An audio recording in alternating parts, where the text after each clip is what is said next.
This is an attempt at an introduction to my general ideas. What I want to try to convey is the basic obsession or preoccupation that runs through all my work and has ever since I started writing at about the age of 19. As I look back over 50-odd books whose subjects range from mysticism to criminology, I can see that a single thread runs through all my work. The question of how man can achieve these curious moments of inner freedom, the sensation of sheer delight that G.K. Chesterton called absurd good news.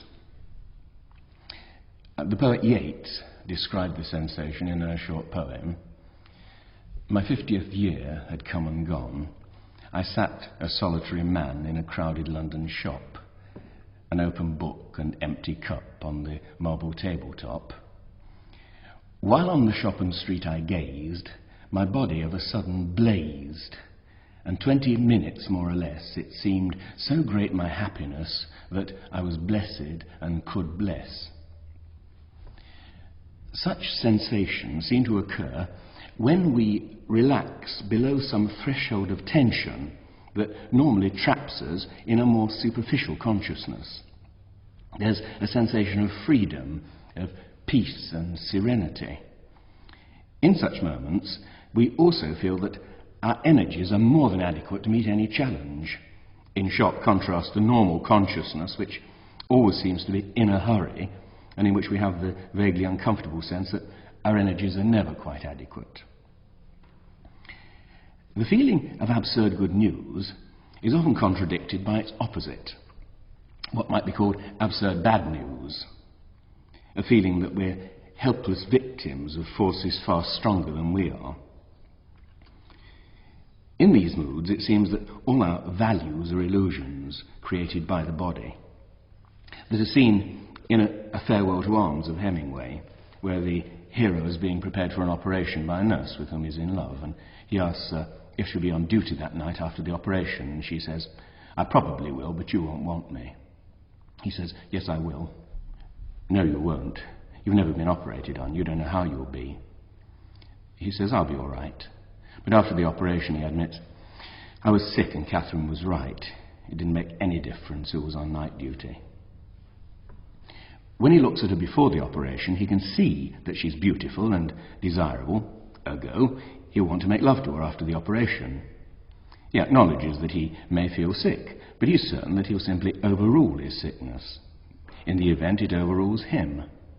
The underlying suggestion is that our values, like our desires, are merely physical sensations. The same thing is suggested even more chillingly in Flecker's Hassan. After the two lovers have been tortured to death because the girls refused to give herself to the Caliph, their ghosts meet by the fountain in the Caliph's garden. The fountain ghost tells her, "As long as you remember what you've suffered, you'll stay near the house where your blood was shed." She replies, "We'll remember that 10,000 years. And the ghost tells her, "You've forgotten you're a spirit. The memories of the dead are thinner than their dreams." And when the wind from eternity blows, she calls to her lover, speak to me, Rafi." And his ghost answers, "Rafi, Rafi. Who's Rafi?" Here Flecker sounds a note of pessimism that goes beyond the tragedy of their deaths, the suggestion that they've died for a delusion and that all men die for delusions. For me, the problem first presented itself at Christmas time as a child. That marvellous feeling of richness and excitement made it obvious that life is not difficult and boring and repetitive. Then came the new year and the return to school, and it was like waking up from a pleasant dream in an icy bedroom, and the glow of Christmas seemed an illusion. Yet, the moment the moods of happiness and freedom came back, on a day trip to the seaside or picking blackberries on an autumn afternoon, it was quite plain that there weren't some kind of delusion or wishful thinking. It was again self-evident that the world was a far bigger and more exciting place than we normally give it credit for. Now, this raised an interesting question. When you've learned to solve some puzzling problem, like how to remove a bicycle tyre or extract a square root, The solution stays in your head permanently. You don't forget it the next day. Yet, in the case of this question, whether the absurd good news is a delusion or reality, the solution seems to evaporate into thin air the next day, so that it was impossible even to remember what I'd felt so happy about. I was in my early teens when I discovered that I wasn't the first person to brood on this problem.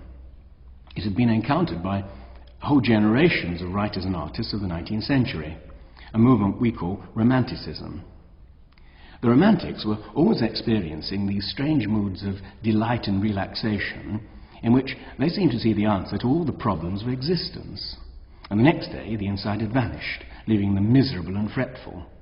This seemed to explain the high rate of suicide and early deaths from tuberculosis among the Romantics. Here I could see the problem had taken on a slightly different form. The Romantics suspected that the truth about the world is ordinariness and triviality, that human beings are basically selfish, short-sighted and narrow-minded little animals, and that all these attempts to convince ourselves that we can reach for the stars are a kind of game of make-believe, like children playing kings and queens. As human beings grow up, they learn to look more dignified and purposeful, but inside, every one of us is still a child whose basic interests are food, amusement and creature comforts. And when we feel tired and discouraged, the child seems to take over again. My first book, The Outsider, was about this problem. Men who experienced moments of intense ecstasy and affirmation then found themselves dragged down by the triviality of everydayness, which is Heidegger's phrase, and the misery of unfulfillment. To such men as Van Gogh, Nietzsche, and Nijinsky, Dostoevsky, the problem presented itself in terms of Carlyle's everlasting yes versus everlasting no. Paintings like Van Gogh's Starry Night express ultimate faith in the power of life over death. All the same, he committed suicide, leaving a note saying, "Misery will never end." Yet, in the last pages of that book, it became clear that mystics like William Blake and Sri Ramakrishna had come altogether closer to arriving at a satisfactory solution to the problem. This is why my second book, Religion and the Rebel, which is really a second part of The Outsider, dealt mainly with saints and mystics and religious visionaries. There was, in fact, a period in my teens when I felt that my own answer might lie in this direction, entering a monastery or travelling to India to study the perennial philosophy at its source. The problem, I felt, amounted to finding something to do, a way of living that would be a direct expression of this urge to explore visionary awareness. Every way of living that I explored, from working as a farm labourer to washing dishes in restaurants, seemed to lead away from my objective, or at best to run parallel to it. It was a frustrating feeling, like trying to approach a mountain which is perfectly visible and finding that no road seems to get you any closer. After writing Religion and the Rebel, this frustration seemed to disappear, I presume because now I was able to devote my life to writing. I found a way of living that led straight towards my objective. This certainly increased when in 1959 I received a letter from the American psychologist Abraham Maslow, who told me about his own discovery that all healthy people seem to have peak experiences, my moments of affirmation. Maslow believed that it was impossible to induce peak experiences at will, but I felt he was mistaken.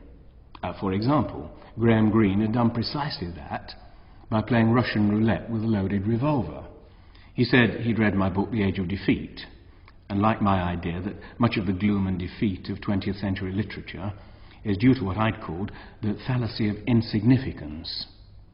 Maslow said this resembled an idea of his own, which he called the Jonah complex. One day he'd asked his students, "Which of you expects to achieve greatness in your chosen field?" His class looked at him blankly. After a long silence, Maslow said, "If not you, who then?" And they began to see his point.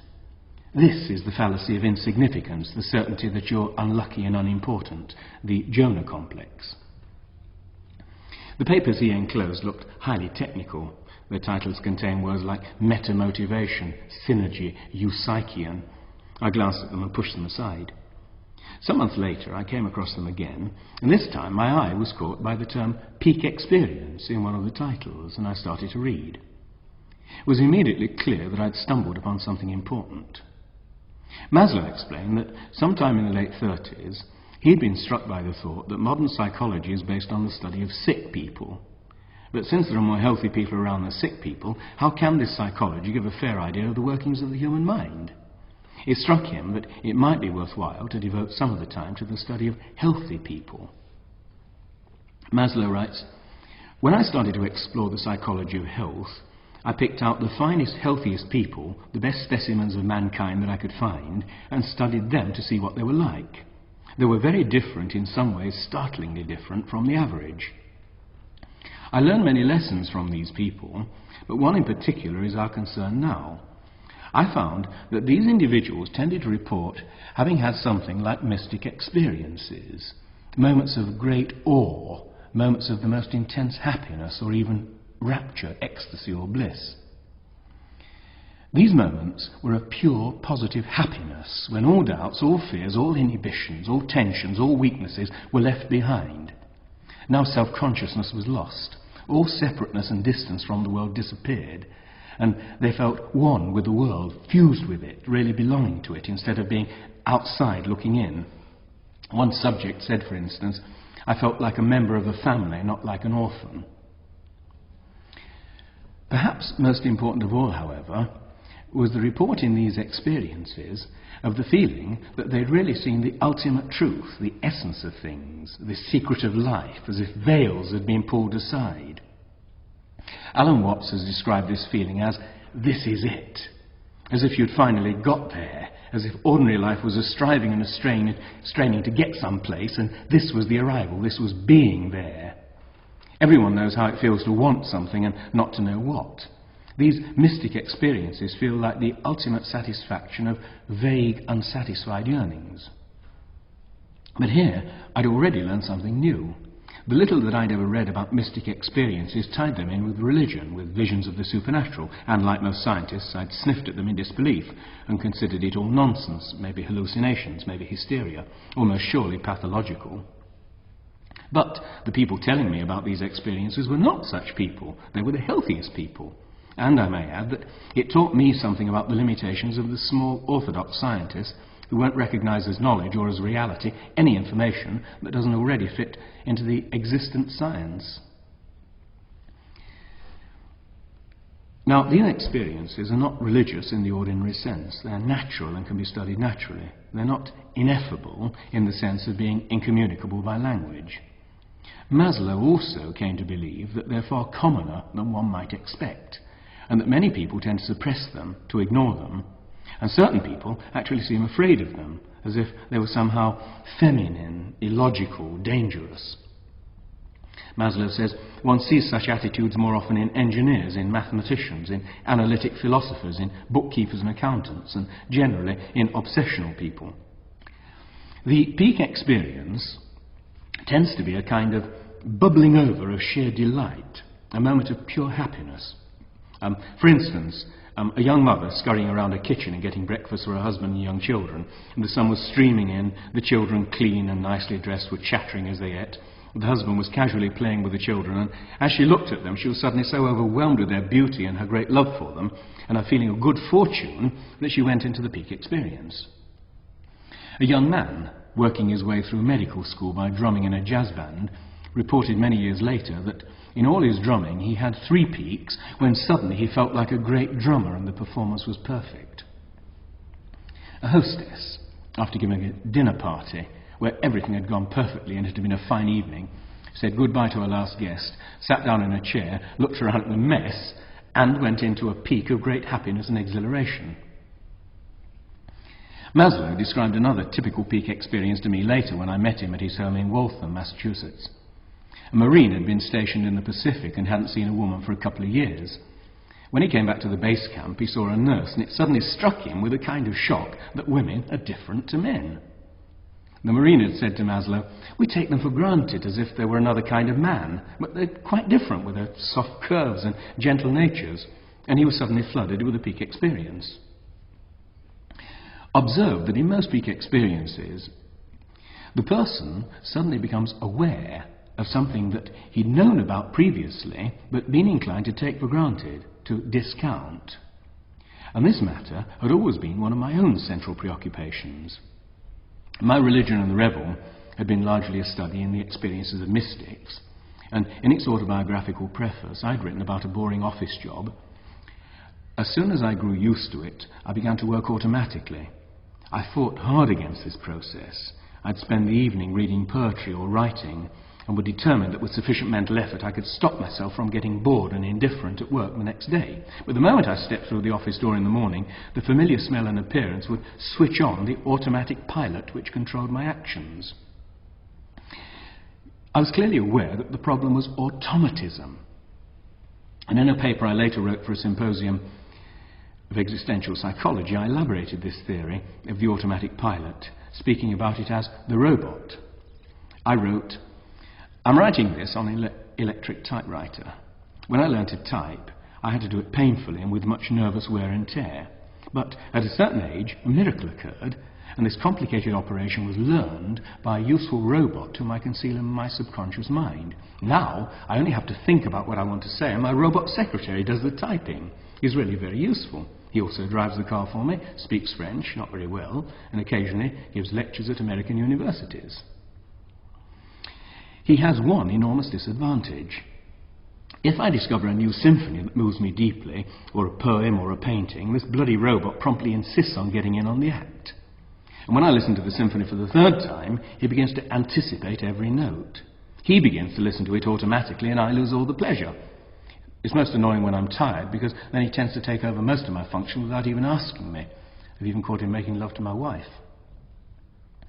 My dog doesn't have this trouble. Admittedly, he can't learn languages or how to type. But if I take him for a walk on the cliff, he obviously experiences every time just as if it was the first. I can tell this by the ecstatic way he bounds about. Descartes was all wrong about animals. It isn't animals who are robots, it's us. Heaven lies about us in our infancy, as Wordsworth pointed out, because the robot hasn't yet taken over. So a child experiences delightful things as more delightful and horrid things as more horrid. Time goes slower. Mechanical tasks drag because there's no robot to take over. When I asked my daughter if she meant to be a writer when she grew up, she said with horror that she got fed up before she'd written half a page of schoolwork and couldn't even imagine the tedium of writing a whole book. The robot's necessary. Without him, the wear and tear of everyday life would exhaust us within minutes. But he also acts as a filter that cuts out the freshness, the newness of everyday life. If we're to remain psychologically healthy, we must have streams of newness flowing into the mind, what J.B. Priestley calls delight or magic. In developing the robot, we've solved one enormous problem and created another. But there is, after all, no reason why we shouldn't solve that too. Modify the robot until he admits the necessary amount of newness while still taking over the menial tasks. Now, I was much struck by Maslow's comment on the possibility of creating peak experiences at will, because his feeling was that it can't be done. He said no, or almost entirely no. In general, we are surprised by joy, to use the title of C.S. Lewis's book on just this question.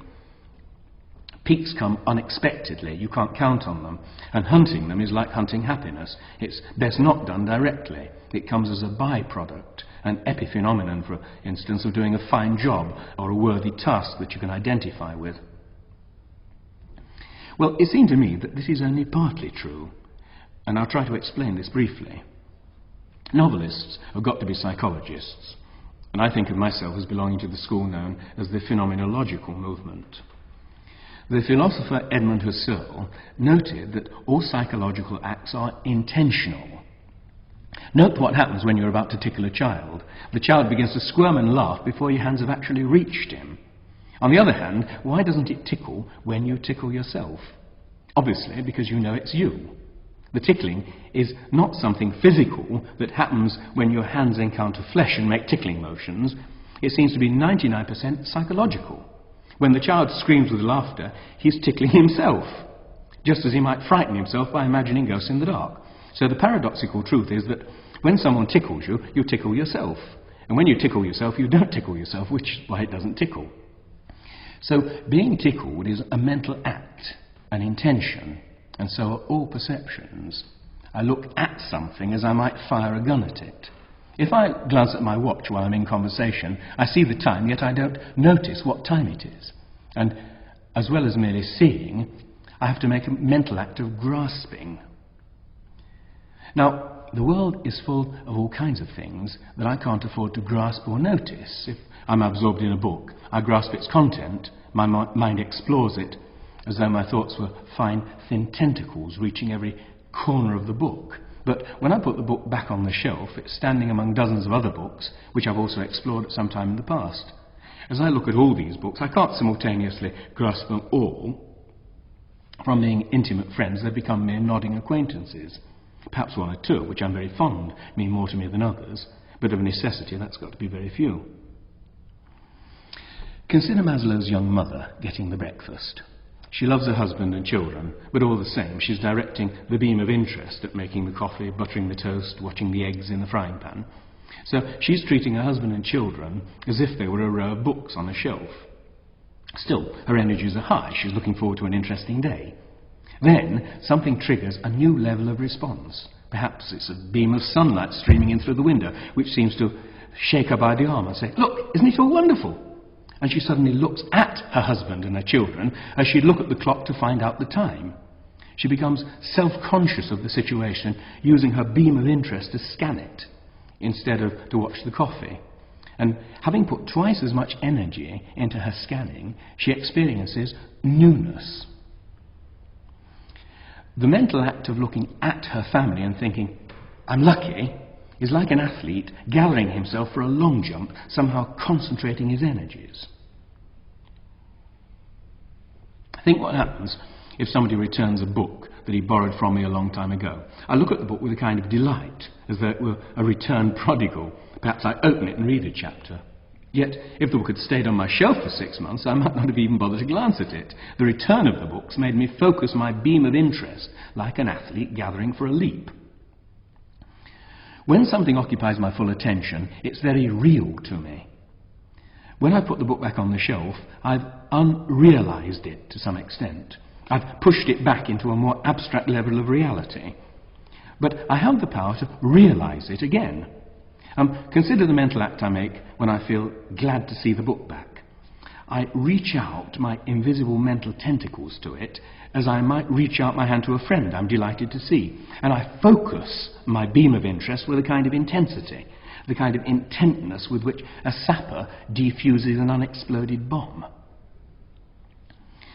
We do this realizing and unrealizing all the time, and so automatically that we fail to notice that we're doing it. It's not just happening.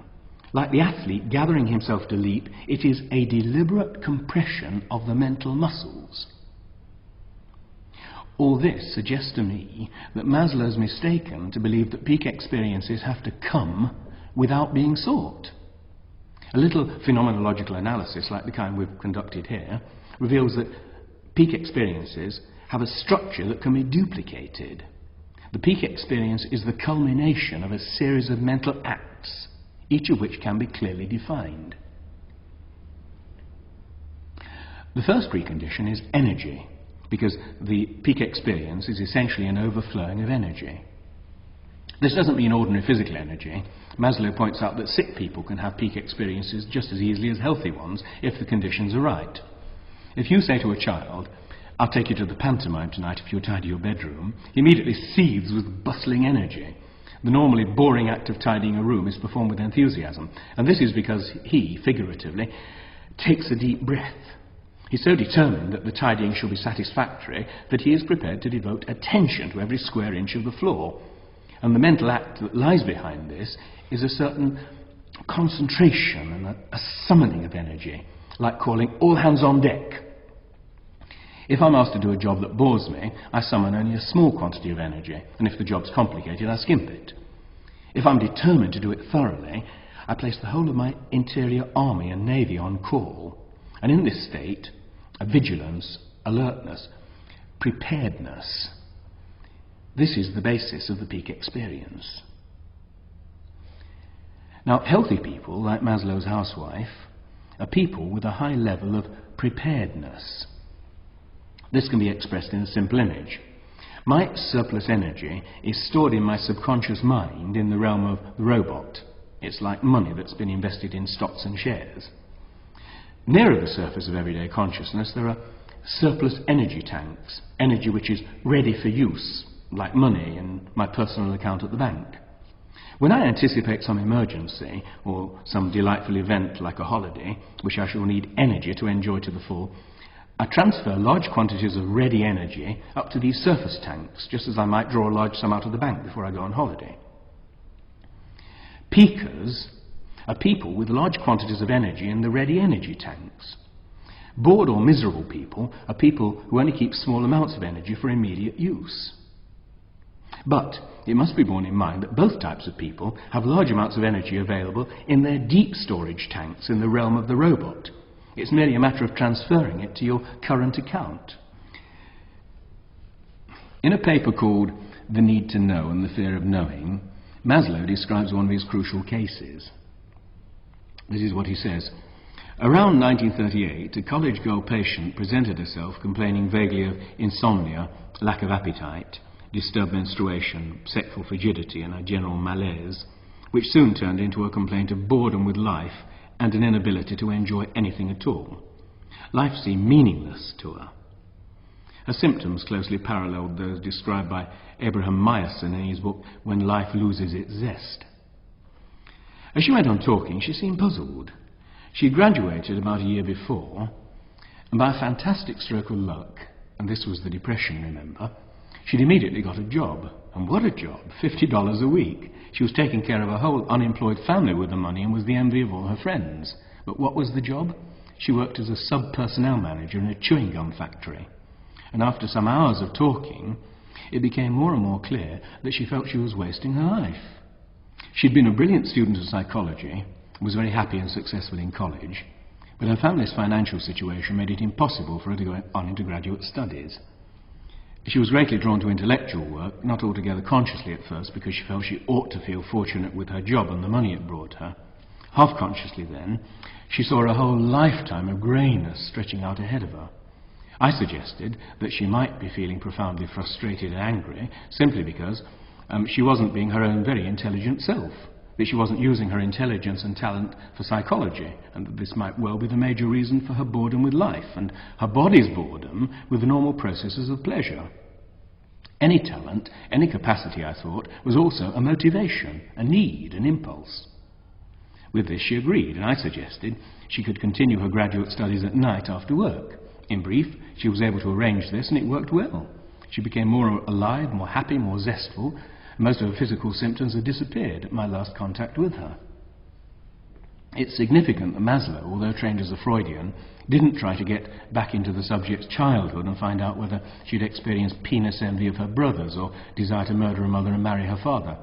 He'd followed his instinct, his feeling that creativeness and the desire for a meaningful existence are as important as any subconscious sexual drives. Now, anybody who knows my own work will see why Maslow's approach appealed to me so much, and why mine apparently appealed to Maslow. My first book, The Outsider, written when I was 23, was about people like Maslow's girl patients. Men driven by an obscure creative urge that made them feel dissatisfied with everyday life, and which in some cases, T. Lawrence for example, caused them to behave in a manner that seemed masochistic. The book sprang from my own obsession with the problem I called life failure. Auden wrote, "Put the car away when life fails, what's the good of going to Wales?" Eliot asks in The Rock, "Where is the life we have lost in living?" And Shaw says about the ancients in Back to Methuselah, "Even at the moment of death, their life does not fail them." Maslow's patient was suicidal because she was feeling she was losing her life in the process of living it. Quite clearly, we were talking about the same thing. I'd asked repeatedly in The Outsider, why does life fail? Maslow was replying, in effect, because human beings have needs and cravings that go beyond the need for security, sex, territory. He states it clearly in the preface to the Japanese edition of his Psyche and Management, asserting that, quote, "Human nature has been sold short, that man has a higher nature, which is just as instinctoid as his lower nature, and that this higher nature includes the need for meaningful work, for responsibility, for creativeness, for being fair and just, and for doing what's worthwhile and preferring to do it well. Let me outline my own approach to the problem as I explained it in subsequent correspondence with Maslow. The Outsider had developed from my interest in the romantics of the 19th century, Goethe, Schiller, Novalis, Wagner, Nietzsche, Van Gogh. What fascinated me was their world rejection. It was summed up by Villiers de l'Isle Adams' hero Axel in the words, "Live, our servants can do that for us." Axel asserted that real life is always a disappointment. The heroine, Sarah, has a long speech in which she speaks about all the marvellous places they might visit and how they found the treasure. Axel replies that the cold snows of Norway sound marvellous, but when you actually get there, it's just cold and wet.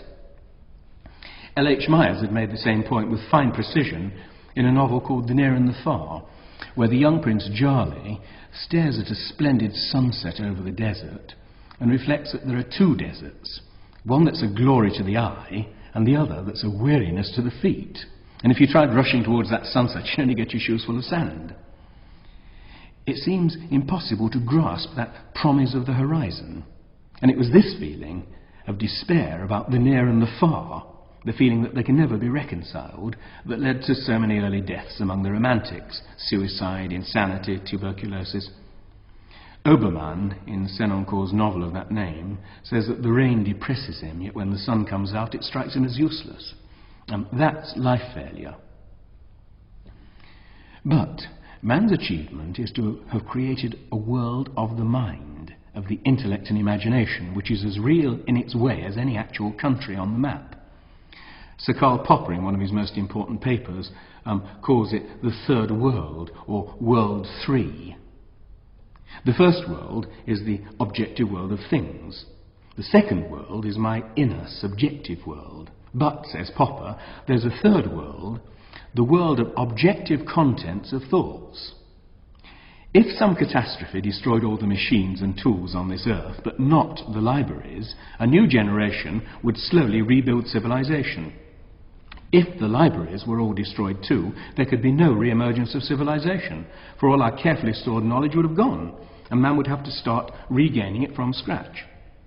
Teilhard de Chardin calls this third world the noosphere, that is, the world of the mind, and it includes the works of Newton, Einstein, Beethoven, Tolstoy, Plato. It's the most important part of our human heritage. A cow inhabits the physical world. It's got almost no mind to speak of. Man also inhabits the physical world and has to cope with its problems. But he's built civilization because the physical world is not enough. Nothing is so boring as to be stuck in the present. Primitive man loves stories for the same reason that young children do, because they afford it an escape from the present, because they freed his memory and his imagination from mere reality. Einstein made the same point. He said, "One of the strongest motives that lead men to art and science is to escape from everyday life with its painful crudity and hopeless dreariness. A finely tempered nature longs to escape from personal life into the world of objective perception and thought, and this desire may be compared to the townsman's irresistible longing to escape from his noisy, cramped surroundings into the silence of high mountains." But my central point is this: man is still a very young creature. His remotest ancestors only date back 2 million years. The sharks remained unchanged for 150 million years. And although he longs for this third world as his natural home, he only catches brief glimpses of it. For it can only be focused by a kind of mental eye. This morning, as I cleaned my teeth in the bathroom, a fragment of Brahms drifted through my head and caused this sudden feeling of inner warmth, and the person labelled Colin Wilson ceased to matter. It was almost as if I'd floated out of my body and left him behind, as if the real I had taken up a position somewhere midway between myself and Brahms. In the same way, when I'm working well, I seem to lose my identity, identifying instead with the ideas or people I'm writing about. But very often I can't even begin to focus that third world. The real world just distracts me too much and keeps my attention fixed on its banal actualities, like some idiot on a train who prevents you from reading by talking in a loud voice. All the same, this third world is a place. It's there all the time, like China or the moon, and it ought to be possible for me to go there at any time, leaving behind the boring person who's called by my name. It's fundamentally a world of pure meaning. It's true that my small personal world is also a world of meaning, but of trivial personal meaning, distorted and one-sided, a kind of worm's eye view of meaning. It's man's evolutionary destiny to become a citizen of that third world, to explore it as he might now explore Switzerland on a holiday. It's impossible to predict what will happen to human beings when that time comes for this reason.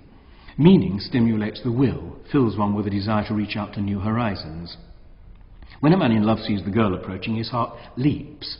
When I hear a phrase of music that means something to me, my heart leaps. And that leap is vitality from my depths, leaping up to meet the meaning. And the more meaning I perceive, the more vitality rushes up to meet it. As his access to the world of meaning increases, man's vitality will increase towards the Superman level. That much is clear. Boredom cripples the will, and meaning stimulates it. And the peak experience is a sudden surge of meaning. The question that arises now is, how can I actually choose meaning? If Maslow is correct, I can't. I must be surprised by it. It's a byproduct of effort. Now, at this point, I was able to point out to Maslow a possibility that he'd overlooked, a concept I called the indifference threshold, or St. Neot margin. Now, this is fundamentally a recognition that crises or difficulties can often produce a sense of meaning when more pleasant stimuli have failed. Sartre remarks that he'd never felt so free as during the war, when, as a member of the French resistance, he was likely to be arrested and shot at any moment. The constant danger of arrest kept him at a high level of alertness, attention. It seems a paradox that danger can make you feel free when peace and serenity fail to arouse any response. It does this by forcing you to concentrate.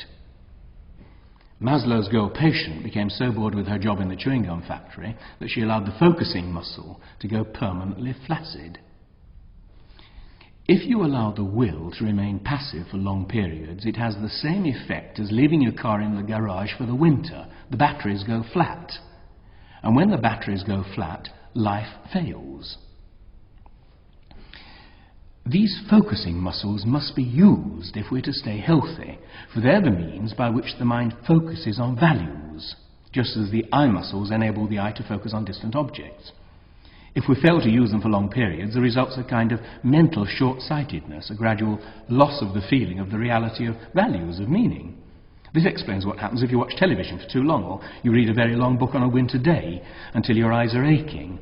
Your meaning focus relaxes as your interest flags, and if you then go for a walk, everything seems oddly meaningless and dull. It just is, and it doesn't arouse any response. The Greek poet Dimitrios Kapitanakis wrote in the early 40s, "Well, I thought that when the war started, trying to hope for the best, it'll be horrible, but if it's so horrible as to frighten and wake up the mind, it'll be the salvation of many. Many are going to die, but those who are going to survive will have a real life with a mind awake. But I was mistaken. The war's very frightening, but it's not frightening enough." The same thought struck me when I was reading the article Camus wrote for the resistance paper Combat, when the Germans were being driven out of Paris. It's called The Night of Truth, and it's full of noble phrases. "The skyline of Paris is blazing," he says, "but these are the flames of freedom. Those who never despaired of themselves or of their country find their reward under this sky. The great virile brotherhood of recent years will never forsake us. Man's greatness lies in his decision to be stronger than his condition," and so on. But Simone de Beauvoir's novel The Mandarins begins shortly after the liberation, and Camus is one of the characters, and they drift around the night spots of Saint-Germain and drink too much and smoke too much and waste time on pointless adulteries. What had happened to the night of truth? The answer's simple. Without the danger and injustice to keep the mind alert, they allowed a kind of inner laziness to descend. But didn't Camus remember their feelings about a completely different kind of future? The answer is, in the real sense of the word, no. Real memory brings a sense of meanings and values with it. False memory recalls the facts, but without that inner content of meaning. It must be squarely recognized that man suffers from a very real form of amnesia. And this is not just a figure of speech, but a reality. For the meaning depends upon this power of the mind of focusing. Must we then draw the pessimistic conclusion that man needs war and injustice to prevent him from lapsing into a condition of boredom, or at least of preoccupation with trivialities? The answer, fortunately, is no. Focusing is a muscle, and it can be strengthened like any other muscle. Graham Greene, in an essay I've often quoted, describes how, in his teens, he sank into a condition of extreme boredom and depression during which life became meaningless. He tried playing Russian roulette with his brother's revolver, inserting only one bullet, spinning the chambers, pointing it at his head and pulling the trigger. And when there was just a click, he was overwhelmed by a feeling of delight and a sense of the meaningfulness of life. At a later stage, I discovered that a mild peak experience could be induced merely by concentrating hard on a pencil. You focus on the pencil, concentrate until you see nothing but the pencil, and then relax the attention until you see the whole room around it. Then concentrate again, concentrating as if your life depended on it. Then relax again. And you'll find that if you're doing this with the right degree of concentration and effort, deliberately ignoring the fatigue, you begin to get a feeling of strain behind your eyes. And when you experience that, push on, because then you are close to the peak experience. Keep going, and quite suddenly it dissolves into the peak experience. Concentration has the effect of summoning energy from your depths. It's a kind of pumping motion of expanding and contracting the attention that causes the peak experience. Another interesting point arose when I was lecturing in Maslow's class at Brandeis University in early 1967. I was speaking about the peculiar power of the human imagination. I can imagine trapping my thumb in the door, and I can wince as if I'd actually done it. I can go see a film, and I can come out of the cinema feeling as if I'd been on a long journey. But even so, it must be admitted that imagination only provides a dim carbon copy of the original experience. I may try to recall a particularly happy day, for example, or even re-experience some of its pleasures, but compared to the original experience, it's like paste jewellery compared to the real thing. The hero of Barbius's novel Hell, trying to recall the experience of watching a woman undress, admits, "These words are all dead. They leave untouched, powerless to affect it, the intensity of what was." But Proust, tasting a madeleine dipped in tea, recalls with sudden intensity the reality of his childhood. But that, unfortunately, is a fluke. He can't do it by any ordinary act of imagination. Yet, in the matter of sex, there appears to be an exception to this rule. A man can conjure up some imaginary scene with a girl undressing and responds physically as if there were a girl undressing in the room. That is, his imagination can even carry him to the point of a sexual climax. In this one case, man has completely surpassed the animals. Here is a case where the mental act no longer needs an object.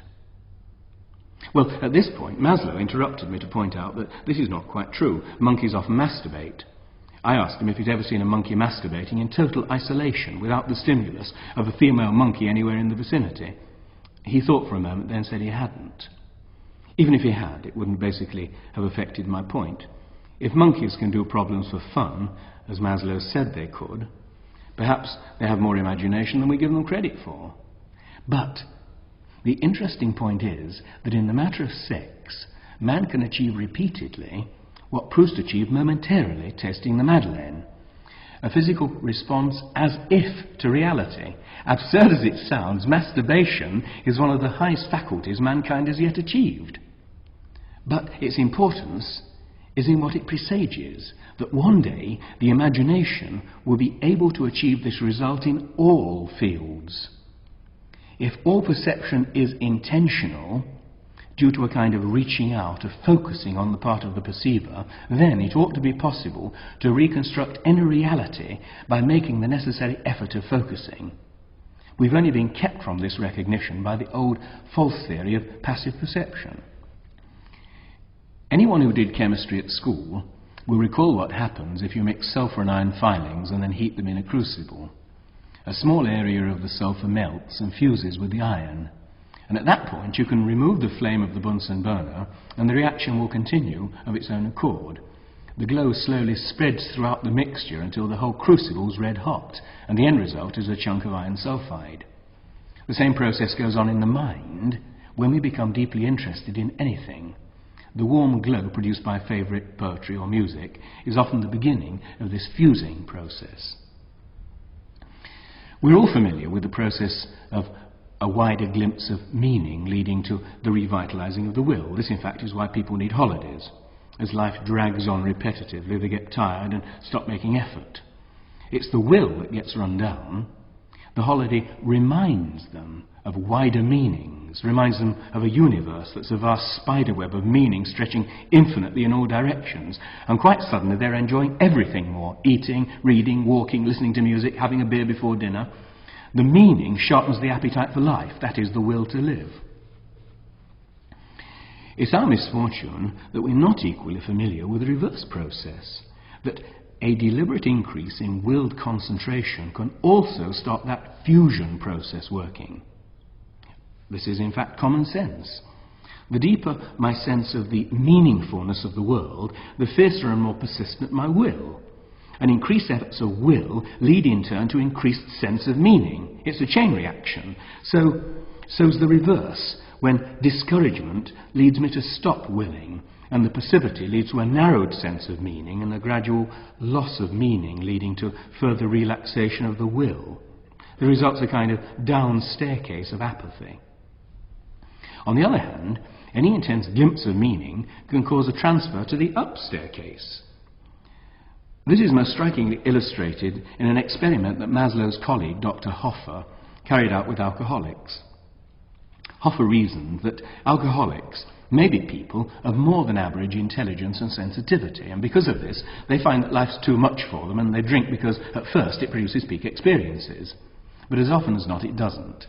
Then they drink more to increase the stimulus and become involved in guilt and depression. And Hoffer tried giving these alcoholics mescaline, producing a far more powerful lift than alcohol, and then deliberately induced peak experiences by means of music, poetry, painting, whatever used to produce peak experiences before the person became an alcoholic. The startling result was that more than 50% were cured. The peak experience is an explosion of meaning, and meaning arouses the will, which in turn reaches out towards further horizons of meaning. The alcoholic drinks because he wants peak experiences, but he is in fact running away from them as fast as he can go. Once his sense of direction has been restored, he ceases to be an alcoholic, recognizing that peak experiences are in direct proportion to the intensity of the will. And what should be quite clear is that there's no theoretical limit to this chain reaction. Why does a man get depressed? Because at a certain point he feels that a certain difficulty is not worth the effort. As he becomes more discouraged, molehills turn into mountains until, as William James says, life turns into one tissue of impossibilities and the process called nervous breakdown begins. Having recognized that the cause of the trouble lies in the collapse of the will, there is no theoretical reason why the ex-alcoholic should come to an end with the achievement of normality.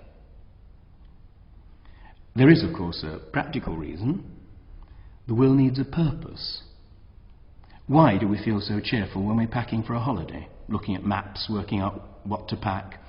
Because we have long-distance purpose. One can understand how Balzac must have felt when he first conceived the idea of creating the Comédie Humaine, the idea of working out a series of novels about military life, a series about provincial life, a series about the aristocracy and so on. Building castles in the air, this is called. But with a little effort they actually do get built. Man seems to need long-range purpose to get the best out of himself. And once the alcoholics achieve normality again, he may well say, all right, where do I go from here? If this were true, it would represent a kind of dead end, for undoubtedly our civilization tends to deprive us of that kind of long-range purpose that our pioneer ancestors must have enjoyed. But it provides us with something else, the ability to live on the plane of the mind, the imagination. And there's a still more important matter that we've overlooked, the mind's capacity to reach out for meaning. This is perfectly illustrated by a story told in Romain Gary's novel The Roots of Heaven. In a German concentration camp during the war, the French prisoners are becoming increasingly demoralized. They're on a down staircase. A man called Robert devises a way to arrest the decline. He suggests that they imagine an invisible girl in the billet, and if one of them swears or farts, he must bow and apologize to the girl. When they undress, they must hang up a blanket so she can't see them. Oddly enough, this absurd game works. They enter into the spirit of the thing and morale suddenly rises. The Germans become suspicious of the men, and by eavesdropping they find out about the invisible girl. Well, the commandant fancies himself as a psychologist. He goes along to the billet with 2 guards and tells the men, "I know you have a girl here, that is forbidden. Tomorrow I shall come here with these guards and you will hand her over to me. She'll be taken to the local brothel for German officers." Well, when he's gone, the men are dismayed. They know that if they hand her over, they won't be able to recreate her. The next day, the commandant appears with these 2 soldiers. Robert, as the spokesman, said, "We've decided not to hand her over."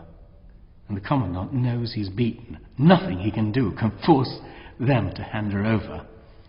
Well, Robert's arrested and placed in solitary confinement, and they all think they've seen the last of him, but weeks later, he reappears very thin and worn.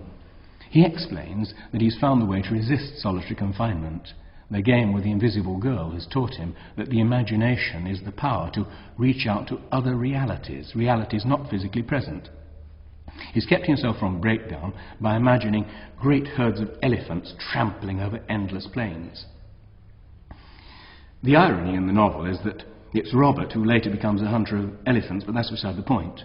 The point is that the will can make an act of reaching out towards meaning, towards other realities.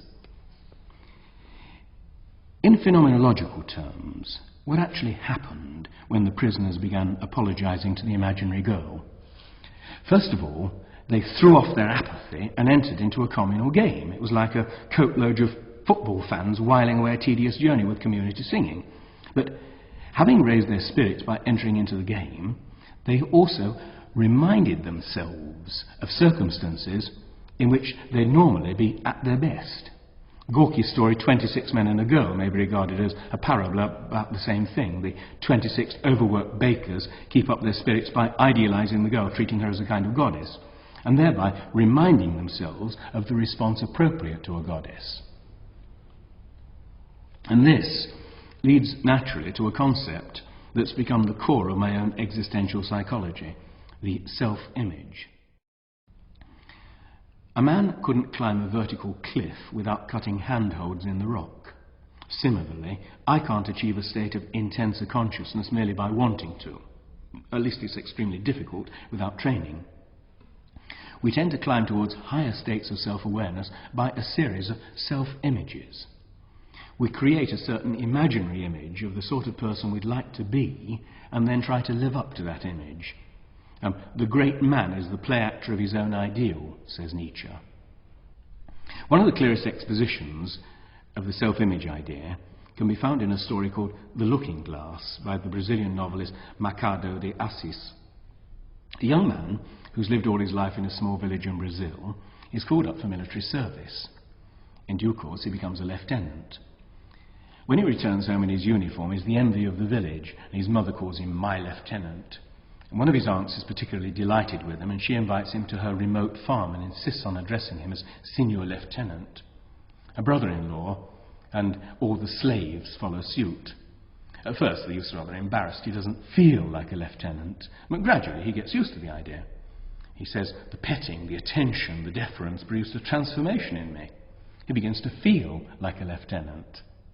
But one day, the aunt goes away to the bedside of a sick daughter and takes away the brother-in-law with her. The lieutenant's left alone with the slaves. The next morning, they've all deserted, leaving him alone. Suddenly, there's no one to feed his ego. He feels lost. In his room, there's an enormous mirror placed there by his aunt. One day he looks in the mirror and his outline seems blurred and confused. A sense of unreality increases until he's afraid he's going insane. Then he has an inspiration. He takes his lieutenant's uniform from the wardrobe and puts it on, and immediately his image in the mirror becomes solid and clear, and his feeling of sanity and self-respect return. Every day thereafter, he puts on the uniform and sits in front of the mirror, and he's able to stay sane through the remaining weeks before his aunt returns. Mercado subtitles his story, "Rough Draft of a New Theory of the Human Soul." And so it is, for a story written in 1882. His hero explains to his auditors that he believes that man has two souls, one inside looking out and the other outside looking in. But this is crude psychology. He means that the subjective I gains its sense of identity from actions and outward objects. But this implies that the inner me remains unchanged. And this in turn implies that the shy, nervous inner self is the kind of permanent substratum of one's more confident layers of personality. And this is obviously untrue. Shyness is simply a disinclination to express oneself out of the fear that it'll turn out badly. Confidence, such as he's gained through all that petting and admiration, is the ability to act decisively. The key sentence is, the petting, the attention, the deference produced a transformation in me. For this type of transformation, I coined the word promotion. It is, in effect, a promotion of the personality to a higher level. All poetic experience is a promotion experience, since it raises the personality to a higher level. One has a sense of becoming a stronger or more mature or more competent or more serious person. If he'd been a lieutenant for several years, being alone in the house wouldn't have eroded his sense of identity. The trouble is that he was young, and he was only just trying on a new personality, the senior lieutenant. The image of himself in the looking glass provides the reinforcement that he needed. The resemblance between this story and the Roman Gary story of the prison camp need hardly be pointed out. In both cases, moral decline is arrested by reminding oneself of something that recreates the self-image. The weakness of Mercado's theory of two souls becomes clear when we consider that Robert keeps himself sane in solitary confinement by an effort of inner strength, of imagination, not by evoking a more successful level of his personality. The elephants are an image of freedom. The sensation of freedom is always accompanied by a feeling of contraction of one's inner being. Such a contraction occurs when we concentrate intently upon anything. It also occurs in sexual excitement and explains why the orgasm is perhaps the most fundamental, or at least the most common, promotion experience. The self-image notion is of immediate relevance to Maslow's psychology, and here we touch upon the very heart of the matter, the most important point of all. Let's consider the question, what is the mechanism by which a self-image produces promotion? The answer is, it provides me with a kind of artificial standard of objective values. It gives me a sense of external meaning. Why did the peak experience under mescaline cure the alcoholics? Because the peak experience is a flood of meaning, obviously pouring in from outside. As it pours in, you ask yourself the question, why doesn't this happen all the time if the meaning's always there? The answer's obvious, because I allow the will to become passive and the senses close up. If I want more meaning, then I must force my senses wide open by an increased effort of will. We might think of the senses as spring-loaded shutters that must be forced open and which close again when you let them. It must be clearly understood that we live in a kind of room of subjective emotions and values. If I'm not very careful, the shutters close and I lose my objective standards. At this point, I may wildly exaggerate the importance of my emotions, my private ups and downs, and there's no feeling of objective reality to contradict me. A child beset by misery is more bewildered than an adult because he has nothing to measure it by. He doesn't know how serious it is. As soon as his mother kisses him and says, "There, it doesn't really matter," he relaxes. If I get myself into a state about some trivial worry, and then I hear that some old friend has died of cancer, I instantly snap out of my black mood, for my emotions are cut down to their proper size by comparison with a more serious reality. Moods and emotions are a kind of fever produced by a lack of contact with reality. The shutters are closed and the temperature in the room rises. It can rise to a degree where it can become a serious fever, where the emotions have got so out of control that reality cannot break in. These are states of psychotic delusion, or perhaps merely of nervous overstrain. The characteristic of these states is exaggeration. Every minor worry turns into a monstrous bogey. Inevitably, I cease to make efforts of will, for the will is at its healthiest when I have a firm sense of reality and of purpose. And we've seen what happens when the will becomes passive. The vital forces sink, and at a certain point, physical health is affected. The existential psychologist Viktor Frankl remarked on how close is the connection between a man's state of mind, his courage and hope, or lack of it, and the state of immunity of his body. And he tells a story that makes this point forcefully. Frankl was a Jew who'd spent most of the war in a German concentration camp, and he says, "I once had a dramatic demonstration of the close link between the loss of faith in the future and this dangerous giving up. F, my senior block warden, a fairly well-known composer and librettist, confided in me one day, 'I would like to tell you something, Doctor. I've had a strange dream. A voice told me that I could wish for something and that I should only say what I wanted to know, and all my questions would be answered.' Well, what do you think I asked? That I'd like to know when the war would be over. You know what I mean, Doctor. For me, I wanted to know when we, our camp, would be liberated and our sufferings would come to an end." "And when did you have this dream?" I asked. "In February 1945, he answered. It was then the beginning of March." "And what did your dream voice answer?" Furtively he whispered, "March 30th. When F told me about his dream, he was still full of hope and convinced that the voice of his dream would be right. But as the promised day drew nearer, the war news which reached our camp made it appear very unlikely that we'd be free on the promised date. On March the 29th, F suddenly became very ill and ran a high temperature. On March 30th, the day's prophecy had told him the war and suffering would be over for him. He became delirious and lost consciousness. On March 31st, he was dead. To all outward appearances, he died of typhus." Frankl's composer friend was physically near the end of his resources. That's why the collapse of his will made such a difference. Frankl also mentions the unprecedentedly high death rate in the camp between Christmas 1944 and New Year 1945, because so many prisoners had pinned their hope on being home for Christmas. It took a year of work in the chewing gum factory to deplete Maslow's girl patient to the point where she ceased to menstruate.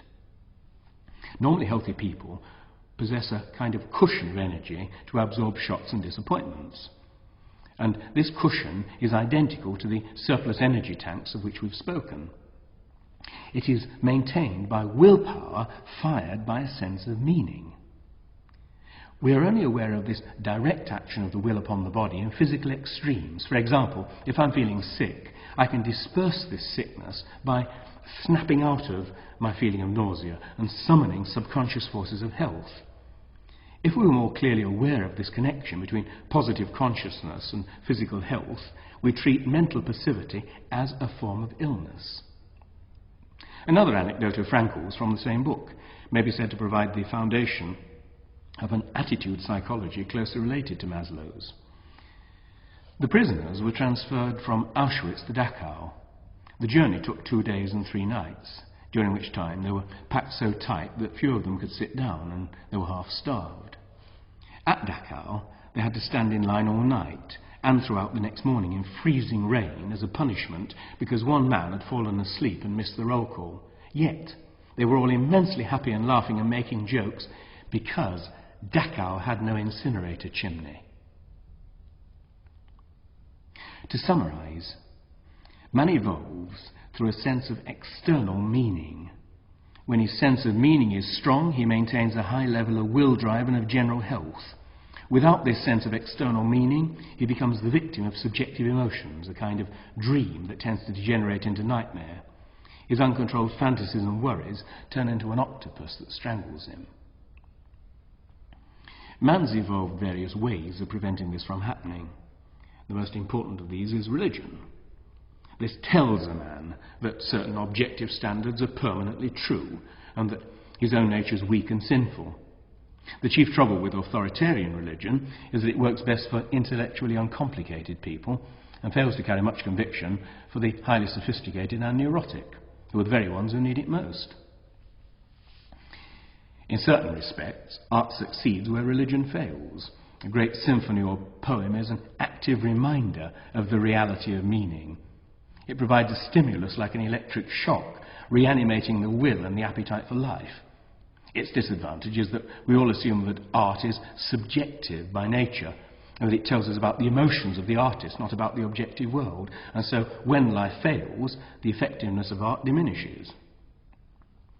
Men of imagination have always tended to use the self-image method to prevent them from becoming victims of this octopus of subjectivity. It's essentially a method for pushing problems and disappointments to arm's length. Yeats has described how, when he was sure no one was looking, he used to walk about London with the peculiar strut of Henry Irving's Hamlet. In Heartbreak House, Hector whiles away an idle moment by pretending to fight a duel with an imaginary antagonist, then making love to an imaginary woman. But the self-image also plays a central role in all human creativity. The young artist, lacking certainty about his own identity, projects a mental image of himself that blurs into an image of the artist he most admires. Brahms's self-image is half Beethoven, Yeats's is half Shelley. And the ultimate value of their work, its inner consistency and strength, depends upon how deeply they commit themselves to acting out the self-image. According to Freud and Karl Marx, fantasy is an escape from reality and responsibility. According to Maslow, fantasy is the means by which a determined man masters reality. Reality is the key word in existential psychology. Poses no philosophical problems, it simply means objective meaning, as opposed to subjective values. Eliot wrote, "We each think of the key, each in his prison," implying that there's no escape from one's subjective prison. But Blake knew better. He agreed that 5 windows light the caverned man, but added that through one of them he can pass out whenever he wants to. That is to say, that by an effort of reaching out to meaning, he can establish contact with reality. The situation could be compared to a child who's become confused during a game of blind man's buff, but who has only to remove the bandage in order to reorient himself to the room. And the most important point for psychotherapy is that he can do this by an act of will. Mental illness is a kind of amnesia in which the patient has forgotten his own powers. The task of the therapist is somehow to renew the patient's contact with reality.